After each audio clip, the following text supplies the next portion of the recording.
Okay, we are recording. Gavin, how are you? I'm very well, son. How are you? I'm very good. I'm happy because I get to spend some time with you, and we get to get some time in the bank to talk about the things that we love doing. So it's a double whammy for me. Mate, I haven't seen you in ages. I know. It's hard times when we can't be together, but I think that's where we need to start, because no one will realise the love we have for each other until they hear the story. So I think that's the point of this episode, for us to just have a conversation, so that if anyone wants to listen back, I tell you what it does, it saves them having to listen to a podcast and listen to someone's life story at the beginning of every single one. And it takes you so long to get to the content, you've lost interest. So I just thought, you know what, let's have a chat, and then people can at least get a grasp of what we're about and what we're trying to achieve. What do you think? Yeah, that sounds good, mate. Let's get this one done, and then we can delve into some good stuff then. Yeah, definitely.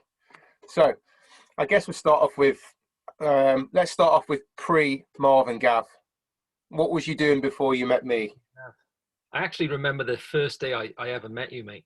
It was like an emotional day for me. Best day of life. I was back in London, but before that, before I met you, obviously I got into the fitness industry, and it was a few years before that. But I started looking at ways, obviously, to train my clients better, and I ended up on a course with Dave Parker. Yeah. Right. So I think Liesl Jacobs advised me. She said, "Look, there's this company called Faster, and they're doing this good functional movement stuff." So I was like, "Oh, that sounds interesting," and I ended up on his course with Dave Parker. And he absolutely blew me away. Like in 2 days, I thought this guy was like a Jedi. Yeah, I watched him do this trick with a guy. This guy had shoulder pain. He couldn't move his arm. Like, this was on a course as well. He couldn't move his arm properly. And Dave took 2 minutes, and he had him doing bloody shoulder presses over his head, no pain, with 20 kilos in his hand. Yeah. I was like, holy shit, I gotta be able to, how the hell did he do that? That's what sort of led me into that sort of biomechanics thing. And that really sparked my interest into all that, because I've been into like I played football for years, and had a few injuries with that. So the injury side always sort of sparked my interest and stuff. It was also like, that's some of the things you go through when you start in the fitness industry. I want to train athletes, I want to train movie stars, I want to get people into shape, all that stuff. And that's never really how it pans out. You're always training, obviously, gem pop and stuff, but we always want to go down those athlete driven routes, and some people are lucky to do that. I was fortunate enough to train some athletes and stuff, but I do enjoy training gem pop too. So that sort of sparked my interest in the injury side as well, because a lot of gem pop do have injuries like low back, knee, shoulders. So I ended up on this course with Dave. From that 2-day course, I paid him God knows how many thousands of pounds to teach me this biomechanics stuff. And then I found out who he'd sort of learned it from. He said, "Look, the guy I learned it from is Gary Gray, for this guy from Chicago, from Michigan." And he said he's coming over to London to do a 2-day seminar. I was like, I'm on it. I've got to get on this course. And that was the day I met you. Yeah, best day ever. You had a nice little, you had braids in your hair at the time, I think, mate. You had hair back then. Hi there. Yeah, it was less stressful. So yeah, mate, that's where I met you. That was the first day. I don't actually remember that day. I remember that day, but I didn't recall you being there. I knew you was there because all the people in there, you know, if we go back now, we'd probably name them all and tell you who the families are. But yeah, if we go back to that day, you know, I was the same, blown away by it all. How can I do this? And then when you learn how to do it and you start doing it, you become the Dave Parker and end up becoming the Jedi, and blowing other people away. But yeah, it was a definite learning curve because no one else was doing it, and it was a different thought process, because that's what it was. It's definitely a thought process of how you approach something, of, you know, where the pain is and how you then get to it within your scope of practice. I think that's the most important thing, because you're not trying to play doctor or play physio when you're not qualified. So you're actually saying, okay, if that's where the pain is, I'll go further away and I'll create movement somewhere else to then take pain and pressure out off of that area, which at the time everyone was just totally like, how? Why would you do that? And it just, you're right, it just seemed to work. So yeah, that course was definitely a game changer for me and you, because it led to so much, you know, in our careers. But the first actual time I remember was when I turned up to Heathrow Terminal 5, and then we met across it was the departure lounge, and it was, we'd both booked on booked on a course in America, sitting next to each other on a flight, and then meeting outside of WH Smith's. And the rest is history. To be fair, like I'd never met you, and I'd already organised to sleep in a room with you in a hotel. Yeah, you look back now, it was a little bit. Was it back then? I know, God. You buy me a drink, mate. It's a lot easier when you're straight down the line like me and you. But yeah, then what it led to then was just a whole roller coaster of different opportunities, because there was just so few people in the country that was willing, that could put it all together. I think that's the main thing. Just like Dave could get that wow factor, you know, we found almost a niche that was natural, the ability to take something that was relatively complex. You know, there was a lot of reading, a lot of research we had to do. And, you know, you said thousands of pounds, but we're not even exaggerating, you know, probably 50, 60, even more for you, £1,000 that we spent on education. I had to stay, not like I was forced, but I stayed living at home with my parents till I was almost 30, because all the money I kept earning, I just spending it on education. It was just, you know, I always had that mentality. There's two things to invest in. It was either a house or your brain. And I knew that with a house, it could fall down, but with a brain, it was up to me to make it work, and it did. And I think that's like at the time, I remember Beth, I think we just bought our house then, and we just moved in, and I was like, I came home from the course. She actually came down and met Gary on that weekend. Yeah. We'd spend a weekend in London. She met me on the last day, and she met Gary, and he was like, oh my God, so you meeting her, giving her all this. And then I had a phone call with Gary a week later, and he signed me up to the gift program. I was like, Beth, it's 15 grand. And she went through the roof. She's like, there's no way you can do that. That's crazy. I said, look, I've got a payment plan sorted. I've got to do it. Like, I've got to do it. Yeah. And obviously it led us to certain things. And that's where I think you got me involved with FitPro. Yeah. From that. So Michelle with his Viper thing, we wanted to teach people about how to use Viper with the mechanics in mind. Not so much that it's the only strength tool to be used. Like, it's a part of strength with movement, but it was like how to integrate it and then potentially utilize strength training. And that's like, those are two of my loves. Like, you know, I went down the study with Charles Poliquin a lot, and I went down that route after the Asia trips and all that stuff. And I was studying with Charles whilst we were over in Asia too, but the teaching part for Charles came after. But I got involved with FitPro, started traveling over to Asia initially with them. It's like Europe first, and I went over to Asia, and that's when me and you really started to travel even more. To share beds. Like, I think at one point we were over there every month. Like, we go there for 2 weeks, come back for 2 weeks. Yeah. So I think in the time, like, we do, in that 2 weeks, we probably do 4 different countries. I think we were going back on planes, different countries. Yeah. Train about, within one trip in 2 weeks, we train at least 500 trainers, I think. Yeah. I mean, I remember that first course we did in Taiwan, and, you know, there was over 100 trainers sat there, and we just blown away. It was just, but yeah, you're right. People will never really understand that time of our lives, because, you know, we'd finish teaching at maybe 6, and, you know, in our heads we was thinking we're going to get something to eat, and we was probably then told there's a taxi outside, you need to fly to Indonesia. And then we were sitting on the plane doing the maths in our head, thinking what the time change was, then actually thinking to ourselves, actually, when we get there, it's 9 a.m. and that was when the course starts. Yeah. So we better get some sleep. So you have a few hours. And I think that was when you introduced me to coffee, because I wasn't a fan of coffee.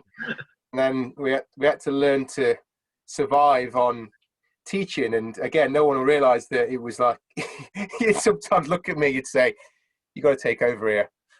He's just going to sit at the back of the room with the sinker. I think he's gone to sleep. He's gone. It was like some of those, like, just to give people context on like what it was. We were involved with someone that wanted to deliver the type of education and teach coaches how to. It wasn't just the biomechanics either. It was like strength training, fat loss. We were going into nutrition a little bit as well, just the basics for people.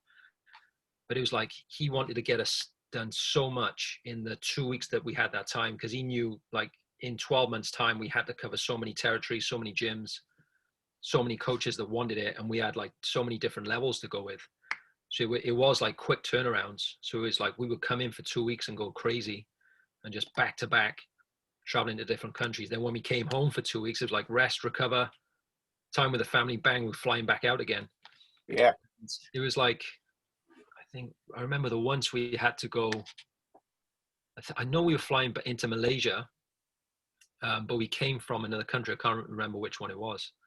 And we had to go straight into a meeting with the head of this big fitness company. And he wanted to know what we were going to teach so we could start rolling out. And we had to go into this meeting.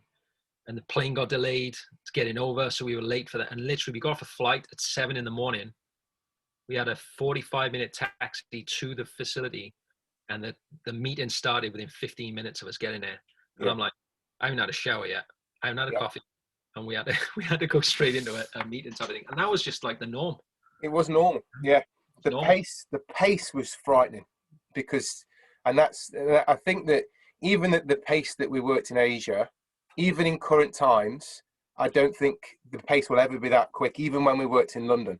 No. The pace in Asia was so fast. You know, taxi to hotel to this, it was just the demand. I mean, the amount of people that we serviced was incredible. And that's why I like talking about it. You're the only person will ever realize because you're the only one that was there. But, you know, it was just incredible. That experience, I don't know anyone that can replicate or even share an experience that was like that. And I think that's what's gave us this grounding of we're a bit different to other people. I think I get that. People say that all the time to me, and they probably do to you because we're very similar. And it's about taking that experience and the information that we've got from other, you know, sources and courses, and taking 10% from this and 5% from that and 3% from this and putting it together, because that's what it's all about. Because you get a lot of these times, these programs in health and fitness, it's one person's opinion and one person's way, which isn't a problem, but they won't be open to other people's ways. And I think that to succeed in health and well-being and fitness, or whatever you want to call it, you're going to have to change strategy based on your kids, based on your travel, based on the time zone, whatever it could be. It could be anything, just, you know, and what it is now isn't going to be the same in maybe 6 weeks. You know, kids grow older, they go from nursery to school, the times change, there's days of half terms, there's all those family things that come into it. All of a sudden derails your diet, your training habits and all that. And some people just freak out and fall to bits. But then it needs someone like us to just say, hold on a minute. Do you know what? That's normal. Yeah. That's life. It's not about being a bodybuilder 24/7 or whatever they perceive they want to be. Yeah. It's the realism of it. Exactly. So it's like, with that, you imagine that, like what we had to do to not even stay in shape at that point. It was just hanging on for dear life most of the time. But there we'd sort of get over, and it was like, right, how are we going to train? And then we started to find our own little routes. It took us like a couple of trips. Yeah. It was like, right, how are we going to find a routine to still stay in shape, still eat pretty decent, so we're not sort of blowing up and looking unhealthy when we're teaching these courses? Because as part of the health and fitness industry, granted, you still have to look in decent shape if you're going to talk the talk, you've got to walk the walk as well. So it's like that as well. But it's not that you've got to be 4% body fat shredded. It's like you just got to look like you can know what you're talking about, type of thing. Do you know what I mean? So at that point, it's like we had to fall into a place of, right, this is the minimum amount we're going to do when we get there. So it's like some days it might be, right, Gav, you're going to take this morning. I need to get a workout in. So I would take the first section, or we would wait for that day, and then we would train at the end of the day. And at the time, we were on different programs, right? Yeah. It was like you would do something, and I would be doing something like, you know, I like my weight training, so I was doing more bodybuilding style stuff, and you would do more cardio stuff at certain times when we were over there. I think I remember you were on the treadmill once. There was an earthquake in Taiwan, and you didn't know what was going on. I remember that. Yeah. No, it's like some of these stories are going to come out in these chats we're going to have. I'm telling you. But we had to work off the cuff. We had to work out, right, we're going in a taxi now. We got to get to the airport. What the hell am I going to eat? That's a good option in the airport. Yeah. To be fair, like a lot of the restaurants over in Asia, we had some pretty decent food in terms of health-wise. I remember a place in Hong Kong where we used to stay, where we would go in, we get some duck or chicken with some broccoli and rice, and that's where part of my recipe books come from now. I got a couple of recipes in the books that I do now, where a lot of the influences on the recipes and the flavors come from our travels and things, you Yeah. know. So we were lucky to go to some good places to eat. I think that one place in Taipei, that's probably some of the best food That is the I've best food ever I've ever tasted had. in my life. Yeah. So like, what was it? We'd have like a plate full of rice, duck, and vegetables. And Yeah. I'm not kidding me. It was one of the biggest plates I've ever had in my life, and it was Yeah. like £1.20. Yeah. And the clam soup. Yeah, that was the one. And That was, that was like 50 pence or yeah, something like that. So lemongrass in there, herbs. It just looked like water. yeah, And I remember the first few times I wouldn't touch it. I was like, there's no way. And then you had it and you kept saying, you've got to have it, you've got to have it. Literally, as soon as it hit your lips, as it was going down, you felt your energy lifting up. And people think I'm mad, but it was so nice, full of, and it's practically someone's house that we was in eating as well. So you're right. So, you know, those influences and those experiences, that's what we've got to get out here. I mean, but those trips that we did, I mean, I actually got stuck there for a year because I moved out to China in the end and spent a year there working as well. So it was a company that said, look, you've got the experience over here, you understand the challenges that we have, but you know what? The way the Chinese people live, and the Malaysians and the Indonesians and the Europeans, there wasn't a lot of difference. There's just percentages of difference. Yeah. It's just that there might be different vegetable choices, but the end goal was always the same. You know, and you get these people say, yeah, but you know, the famous one was, well, they can squat really low in China and all these Asian countries because of the toilet system. They've got these squat toilets, and that was almost a myth as well, because we know that from the biomechanics, the way that they were squatting, and yes, there's some tightnesses there, but then the other myth was, you know, that they're all really super lean because that's what you see on the news, which is an awful stereotype, really, because I know that when I lived in China, the health minister put out a public health warning because what they had there was an aggressive rollout of fast food chains overnight, because they withstood, you know, all these influences from the West, all your Starbuckses, your KFCs, your McDonald's for a long time. And then all of a sudden the government went, yep, we'll let you in overnight. And it was overnight. These restaurants were every single corner. And, you know, we saw all those signs in the windows that said healthy muffins. Yeah. You know, come and get your healthy cake here and all this kind of stuff. And it was all very much, hold on a minute, it's packed full of sugar. It was packed full of all the things that you shouldn't put in them. So where's the health in that? So they had a whole heap of changes over there and challenges that maybe we'll never experience over here, because we had a very gradual transition into this type of lifestyle, and theirs was quicker. So, you know, in the next few years, they'll probably have almost more of a problem than we will have. So, and they know that they're on the cuff of a bigger health epidemic than even we've got now in this country. So look out. So I remember, like, on every corner in one place was like a 7-Eleven and a Starbucks on every, like literally every corner. I think that was Taiwan, wasn't it? Yeah, a lot of Asia's like that now. I mean, China was there, you know, just over a year ago, and it was Family Mart, which is a similar version to 7-Eleven, and same kind of thing. And you know, there was some other stuff in there they do have, and it's quite famous to have the tea-stained eggs, which they have there. I call them dinosaur eggs because they're just basically eggs dropped in tea and soaked and cooked, but and they obviously soaked through and made the egg sort of a brown colour as well. They're quite popular. And you've got the bao. Oh, I don't want to say that and get into any trouble, but it's basically I call them puff buns. Yeah. They're very tasty. They're about 10 pence. Yeah. So everyone's walking around with these little buns, but again, you know, they don't know what they're putting in. Then going back to the training aspect as well, because like people train differently. But if you look at like even the weightlifting approach over there, some of the best weightlifters are Chinese. Yeah. You go back to like weightlifting in that aspect. And I know, but like I'm still sort of in touch with some of the coaches that we train over there, and they're getting into like bodybuilding and physique shows, and they're getting some decent shape. So it's not that like culturally it could be different.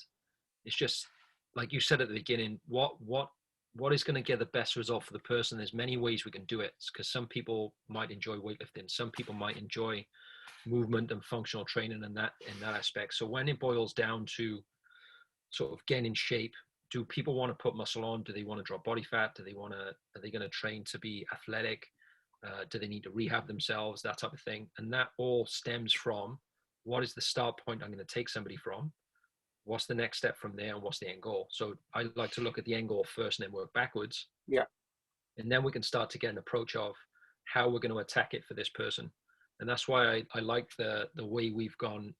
It's not just us. It's a lot of people have done this as well, is looked at a lot of different systems in the way we can train people, and not just taking on one philosophy and run with it. Yeah. Like go back to one of the, even Gen Pop people I've trained, or just even athletes. I've used everything that I've learned from Gary, a lot of things I learned from Charles, a lot of the nutrition stuff I've gone through as well. And I've applied all of that to one person. It's just that person needed it at different times. Yeah. Right. So initially, one of the rugby players I trained was a Kiwi, and he just come off a knee surgery, and it was like, right, we had to start in a certain way where we were doing things like Gary's movement-based stuff, where I had to mobilize his ankles, I had to get him in certain positions for his hips and make sure like everything was stable that way, or he could move at certain joints more to take the pressure off the knee, because he'd had sort of adductor surgery before, which shortened his adductors, that type of thing. But then it got to a certain point where I couldn't continue with that. I had to sort of isolate him a little bit more to gain strength in the muscles that we needed to strengthen up quicker. So we went straight into the stuff I'd studied with Charles. We went to that type of stuff as well. So it was like a sort of integrated approach of both, whereas a lot of people go, no, we're just doing this, right? But I got quicker results integrating everything, just keeping an open mind and just seeing what that person had to do. Yeah, you know? That's the key. That is the key. The timing aspect. When's it right for you? Yeah. I think that's what, if our listeners are going to take away from this, is that the answer will always be it depends on every question, because it will depend on so many different aspects. And that's what we want people to almost get to grips with, that the fitness and health industry is not about just do this. It's about, you've got to get the right, almost like when you go to the doctor and you need some medicine for something, you can't just have any medicine. And that's almost what a lot of people are doing. The fitness industry is saturated with people that say, I'm a strength coach, you will only do weights. And they won't even open their minds to anything else. Whereas you and I mean, a bit more about us. We used to run a company called the Fitness Retreat, where we take people on a holiday with us, and they'd have to live with us, which is a whole new aspect of life for them. Yeah. But they all loved it, and they all took away so much for it. Even if I am a bit humble about it, it was one of the best things we ever did, because we didn't earn a stack of money from it, but we learned so much about being with people for a long period of time, and then understanding by the end of the week they're literally your best friend, which is great. But they all had to be attacked in a very different way. Some people went away from that, and we said, what you need to do? Don't exercise whatsoever, because at this time your stress is through the roof. Yeah. And they've come back to us 2 or 3 weeks later and say, do you know what? I've lost body fat. What have you done? Nothing. I remember that talk you had with the lady as well. I remember we were on a big walk through a field. Yeah. Big hike. Sue, her name was. I remember talking to him. Marv, I've been doing this. I've been doing that, and I've tried this diet. I've tried this exercise. I train 5 times a week. And you just looked. I remember her face as well. You looked at her and went, you just tried doing nothing. And she sort of went. So the face she pulled was insane. Yeah. She's like, I never thought of that. And literally 2 weeks later, she's like, I've got more energy. I've lost weight. So that's when obviously you start to think about the stress impact of chronic dieting, chronic exercise, that type of thing. And it's like everybody's going through something different, and they need a different approach. Like I was on coaching call last night with some of my online members, and we were talking about habit stacking. And I did a few stories on it today in my Instagram feeds. And everybody needed a different approach, because they were all at different, they struggle with different things at different times. So certain people had a routine laid out, and they were totally fine. Like one of the people on there, they would subconsciously go through their routine in the morning without even thinking of it. It's just so ingrained. They know what they're eating. They know what time they're going to go out and walk or do whatever through the day, because they're doing work as well from home. So they've structured a way on how to get their routine done, so they know what they're going to do through the day. Whereas I got a guy who's just come off, he's got long COVID, and even though I train guys mainly with dad bods, we're looking to get them from skinny fat shape to basically superhero body within whatever time frame we need. Obviously it's going to take longer than 12 weeks, because if you're going from skinny fat to put on some decent amount of muscle, it's not overnight, right? So we take the first 90 days to do whatever you've got to do, but it's building habits and building the right frame for them and the foundations.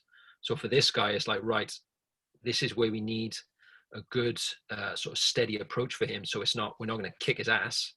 It's like building the foundations of what he needs. So at the moment, it's building his cardiovascular system up. We're building up his network again, so we get more blood flow around the system, and building up his nutrient dense diet as possible to help obviously his body function as well as possible. So all we've done, like he's lost quite a bit of weight already, but he's not eating hardly anything. Like, Mike, you got to eat, man. Like you can't just like not eat anything. So he's like intermittent fasting, because he doesn't eat breakfast. He doesn't like enjoy breakfast. He doesn't get up and he's got an appetite. So it's like, okay, no problem. Fasting's fine. So I'm like, where am I going to build calories into his diet? So I said, what are you doing consistently right now? That's like a no-brainer. You just do it at a certain time. He's like, I do rowing every day at 1 o'clock. Okay, no problem. So you need a habit stack pre-workout and then post-workout. So those are two options that you're going to do. So when you row, you know now in your day, you're going to have calories before and you're going to have calories after. And then I spoke to him about what type of foods to have for that. So it would help fuel the rowing a little bit. It would help replenish anything afterwards. And at least we're starting to bring his calories up. So I wanted to do that for the next 2 weeks, and then we'll start building out and habit stack elsewhere. So he's like, for that person there, that's very specific. And he's like, right, yeah, that's no problem. Yeah. So I try and build it into whatever routine they've got right now that they're already doing. So it's like, it's a quicker setup for them. Yeah. You know, whereas other people, you might just need to learn how to track calories probably. Yeah. Time in the, like for one guy who's just right, you're going to track your calories in the evening and plan the next day because he struggles with planning. Right. So see, what you've just explained there as well. And I've got a funny story about nutrition with me and you as well in a minute. That will happen throughout the entire time, by the way. But what you said there is, he's come to you, he's told you his circumstances, and you've built something around his circumstances, right? Now, what happens in the fitness industry is what I see and what I've heard, you know, I'm on 21 years of experience now, is that people come expecting, oh, I'm going to have a coach, I'm going to have a personal trainer. They'll tell me what to do. Yeah. They'll tell me what to eat. They'll tell me when to train. They'll tell me what to do. And they think that they go, okay, I'm prepared for it now. They're going to tell me to be up at 4 a.m. and jump in a cold bath of ice and then run around naked and eat raw chicken and vegetables. And it's not that. And that is the perception, unfortunately, that's been carved. And that's probably one of the reasons why people don't have coaches and personal trainers, because they think they're just going to be bombarded with all this. Here's all your diets. Here's all this. You know, live with it. You've got to now man up and make the decision. Do you want it or don't you? This very military approach. Yeah. And we've made a whole career of doing the opposite. And that's why we're still doing it 20 odd years later, because the average length of a personal trainer and a coach in the industry is less than 6 months. We're doing it for this is our life. This is our actual career choice. We've done it for our entire lives. So I think that's where people will definitely take away from this. But we was at the XL Arena doing an exhibition. It was snowing, and we knew we were staying down there. And we went to Sainsbury's, and we said, all right, we're going to get some breakfast. Right, okay. I said, you know what? Yeah, come on, let's go and get something. We didn't have any cooking facilities. You know, by the time we get up in the morning, everything was closed anyway. And if anyone's been and stayed around the XL, there's not much going on. I can't remember this. Oh, I can. Because I let you choose the breakfast. Oh, God. We had mackerel, almonds, and blackberries. Yes. That whole night, I don't think I slept. Thinking, how can this be? I'm going to wake up tomorrow and this is going to be. But knowing that I had two options: either eat it and get on with the full day of an exhibition, or don't eat it and be the grumpiest, you know, mountain bear ever in the whole wide world. And I kid you not, it was probably one of the nicest breakfasts I ever had, and I would have never ever chose to have eaten it. Yeah. But when I did, I was so like, you know, the whole thing had changed. My whole perception of it changed. Like, actually, they just go. Some things just work, you know, and that did. And it just changed my whole mindset of breakfast, because early on then, the whole idea of changing your breakfast away from what we call traditional breakfasts wasn't really on my register. It wasn't on my radar of what he could even factor in life. Yeah. It was like life didn't start until you had breakfast. So to have almond, mackerel and blackberries for breakfast is like, oh. But it just worked. And then it just, you know, I'm not saying I'm get up and eating that then, but there was other times when I stayed at your place and we had, you know, chicken liver for breakfast. And I was like, chicken liver. And then you seasoned it up and it was absolutely stunning. And then your daughter at the time, as you know, she was just tooting around. She was very young and she came over and she ate it.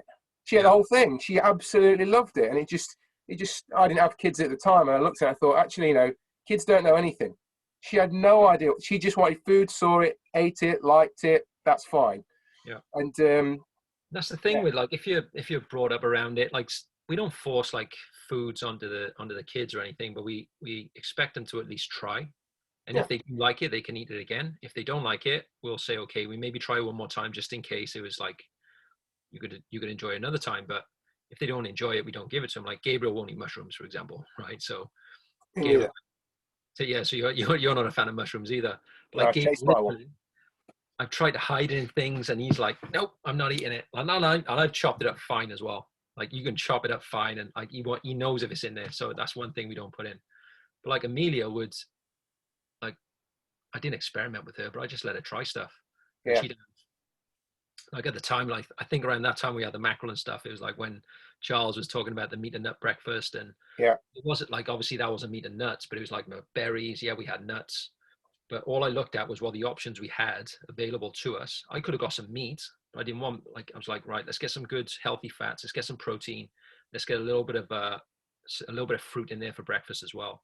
So that was the mindset around the breakfast there. But for me, I tend to run a little bit better if I don't go straight in with carbohydrates in the morning, like bananas and porridge or toast and things like that. I find if I have a good solid protein breakfast with some good healthy fats and vegetables or some like berries and things like that, I tend to run a bit better. So energy's through the roof. We're working at the Excel all day doing exhibitions and stuff. So that was probably the thought process around that breakfast. But with Amelia, it was like whatever I was having, she would always just come along and I'd let her try it, and she just wanted to start eating what I was eating. So for her, she's been sort of quite adventurous with her food, and it's normal for her to try foods which are quite obscure to a lot of people. We took them to Disneyland in Paris, and Amelia's eating snails, and she going, oh, can I try that? Bang, toothpick goes in, whack, and I'm thinking she's not gonna like this at all. They were like quite crunchy as well, and she's like, "Oh, it's nice," you know. So she bang into snails. One of her favorite pastas is like an octopus sauce, so she'll smash octopus, things like that. Yeah, you know. So I think food variety and food. I just like trying different foods. Like you know what it sounds like? That sounds like that Nike. A convention we was at in Beijing, and we had those we were sat there, and I think I was in love because the guy that choreographed Michael Jackson's dance videos was sat next to me. Is his name Link? It's Henry something. Henry Link, I'm sure it was. Something like that. He was unreal. He was unbelievable. So I'm questioning him about Michael Jackson. Meanwhile, they're bringing out these meals and we're eating them, and it's like one of those, you know, like small dishes and plenty of them, and they kept coming out. But he was quite fussy with his food, a lot more than I was. I just didn't really notice what we was eating. And when he asked, "What's this?" we had something like, we had chicken feet anyway, which is a normal for China. And then it was like, it was octopus. And I'm pretty sure it was like crocodile or something like that.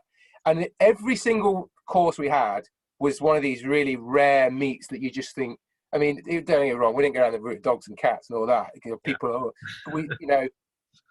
there was definitely some meats there, should we say, that we ate that you wouldn't think to have eaten. Yeah. And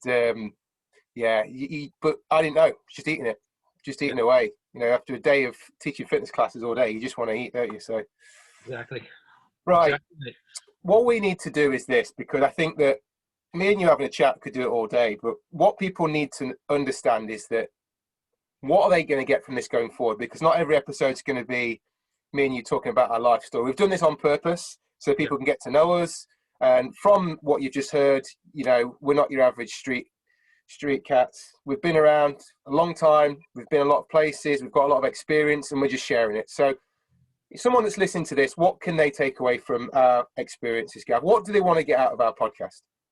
Well, basically, we're going to be looking at the different aspects of training that we've given to clients over the years. Any new stuff we're going through right now in terms of how to get results. In terms, like for me, it's the way I take my training approach right now. It's not the same for everybody, but I love weight training. So part of my process through the years, I went from working in Asia. I studied in quite extensively with Charles Poliquin and went through all his certifications. So I went on to train athletes, and fortunate enough to train one to a world standard and achieve Charles's level 5, and then went on to start lecturing for Poliquin Group. So that's part of my role now, is to teach some of the courses for those guys. But I use a lot of weight training around it's sort of weight training focused body composition training, basically. So we look to get guys in shape. So I do train females as well. So it's looking at how to maximize that style of training. And then we take the nutritional approach, very specific to people, because I want people to enjoy good food. So it's looking at how to eat well, still be flexible, because it's not just a chicken and broccoli style diet, like a typical bodybuilder style diet that people tend to think that they need to eat to get in shape. Yes, we have to eat healthy. Yes, everybody knows they got to eat vegetables and fruit and protein and all that. Everybody knows that, but it's how to structure that. And that's where I like to help people with that. So it's going into those details in how to cook at home, how to structure your day, and everybody will have a totally different approach to that. So it's like, we could be doing a Q&A on this, where if people want to send us questions, we can do Q&As. If people, we can talk about certain topics around nutrition. We can talk about certain topics around weight training or any style of training people want. So I think with both of us combined, we've got a lot of experience where we can delve into so many topics from different genres. But if they want to know about weight training, we can definitely delve into that in terms of strength, muscle building, fat loss, that type of stuff. And I'm sure you're going to give some insights into what you can develop through as well, mate. Yeah, definitely. I think it's a definite, not a yin and a yang, because that sounds like the opposites, and it's definitely not that, because we both merge into everything. But you know, our career paths have not gone in different directions, same industry, but I've been very heavily involved in sort of the business operation and how I can help members of gyms to achieve their goals. So very much the everyday person. And the way we do that is we look at lots of fitness apps, look at technology, look at how we track, we look at trends and habits. I know that weight training is one of the top trends in the world at the moment for exercise and fitness. So is fitness apps and fitness trackers. So we can definitely put that in there. Got experience of doing. So the one thing with your experience as well is that I don't think a lot of people know is your extensive experience with Wattbike, what you did for, or what you were working with for the company with them, going out and teaching and looking at how the Wattbike works in terms of conditioning to power to rehabilitation. And then it's like another thing that's becoming a good trend at the minute with weight training is that hybrid approach. So you take in, how do you improve somebody to get faster or more endurance, and how do you combine the weight training alongside the conditioning approach as well? And that's something that a lot of clients have come in for in terms of the coaching aspect from myself as well. So I'm sure you're going to provide some real good insights into how to integrate things like Wattbike and conditioning and stuff as well. And then we can really sort of mash that up with some of the strength training philosophies as well. Definitely. There's loads we can go on, but it's not all for today. So we're going to spread this out into different episodes as usual on podcasts. And like you said, Gav, anyone's got any questions, send them in. They can contact us both on our social channels as well. We're going to get this all hosted up, and everyone can delve into this as much as and as frequently as they like. And it doesn't really matter what angle you want to tackle it at. Complete beginner, professional, retired, amateur, hobby, trainer. It doesn't really matter. Throw them at us, because that's what we do. So thanks for your time, Gavin. That's right. If anybody wants to fire some questions over, they can catch me on Instagram, Gavin Attore, or they can send an email to gavin@gavinattore.com. So it's ATTORRE. And then I think whack your handle on there as well, mate. Just people need to contact us for questions and things like that. Yeah. Quickest one I'm on is Instagram @MarvinB360. So you can definitely send them over there. What I'll do is, when we host this all up as well, we use the show notes and the description to put anything in there. There may be some words and phrases, descriptions that you might not be aware of. Might be a little bit of Googling needed, which is absolutely fine. Okay, but we'll try and break it down as much as we can so that everyone can at least understand for a level that's suitable for them. Sometimes we've got to make it sound a little bit easier to make sure everyone can stay at the same pace. So brilliant. Sounds good, mate. Okay. Thanks for your time, Gav. Let's get the ball rolling. Good to speak to you, mate.